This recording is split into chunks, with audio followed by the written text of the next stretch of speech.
do. Maintenance man whistled as he walked to where he stored his supplies. He stopped suddenly when he noticed the open cupboard where he hid his Elvis costumes. His costumes were gone. He turned and looked around. Hanging from one of the trees was his red rhinestone-studded pants. That raggedy gang of penguins from the Bronx Zoo was playing tug-of-war with his red rhinestone-studded shirt. Worst of all, that squinty-eyed penguin named Mario was parading on top of the rocks, wearing his pair of Elvis sunglasses. Maintenance man couldn't stand it. He grabbed his hair and two fistfuls, ran out of the habitat screaming, "Ah!" without stopping to close the gate. Lucy and Mario ran to Elvis. "Go, Elvis," urged Lucy. "Yeah, Pipsqueak, you better skedaddle before the authorities come poking their noses around the scene of the crime," said Mario. Elvis started to leave and stopped. "Mario, I have to pay you. I've got a showgirl plume for you." Forget about it, Squeak. You got a curtain call to make. Break a leg, or I'll have one of my boys do it for you."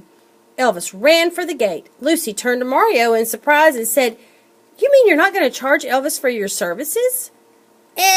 What can I say?" Mario said sheepishly. "The little pipsqueak's starting to grow on me."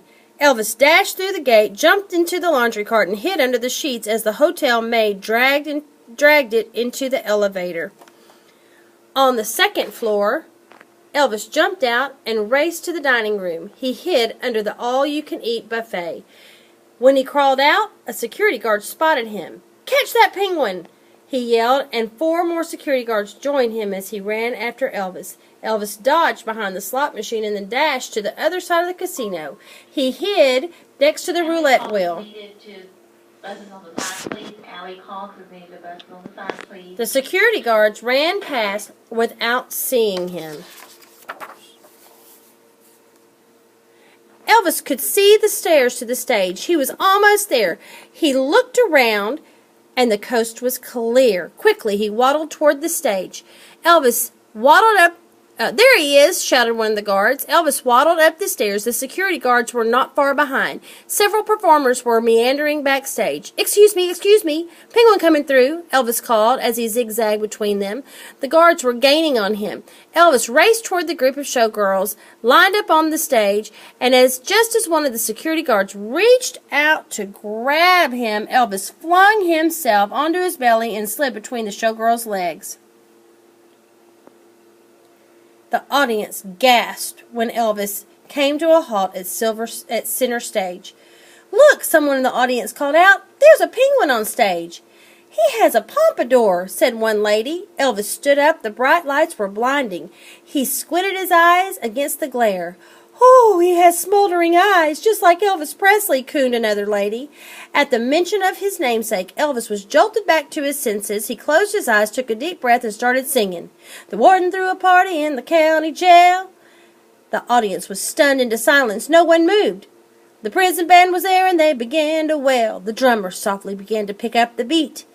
The band was jumping, and the joint began to swing. The piano player joined the drummer. "You should have heard those knocked-out jailbirds sing."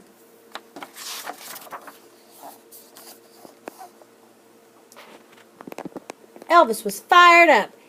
He began belting out lyrics, and soon the whole band was playing with him. The audience rose to their feet and began jitterbugging in the aisles. The performers backstage started to boogie, and even the security guards stood tapping their toes. Then the showgirls joined Elvis on stage. As she went by doing high kicks, the pink showgirl winked at Elvis. "Let's rock, everybody, let's rock." From the curtain's edge, Sandra, Lucy, and Mario watched as Elvis brought down the house. He was brilliant. He danced and wiggled his hips. He curled his lip just like Elvis Presley. Surely he was the undisputed king of Elvis impersonators. Everybody in the wholesale block was dancing to the jailhouse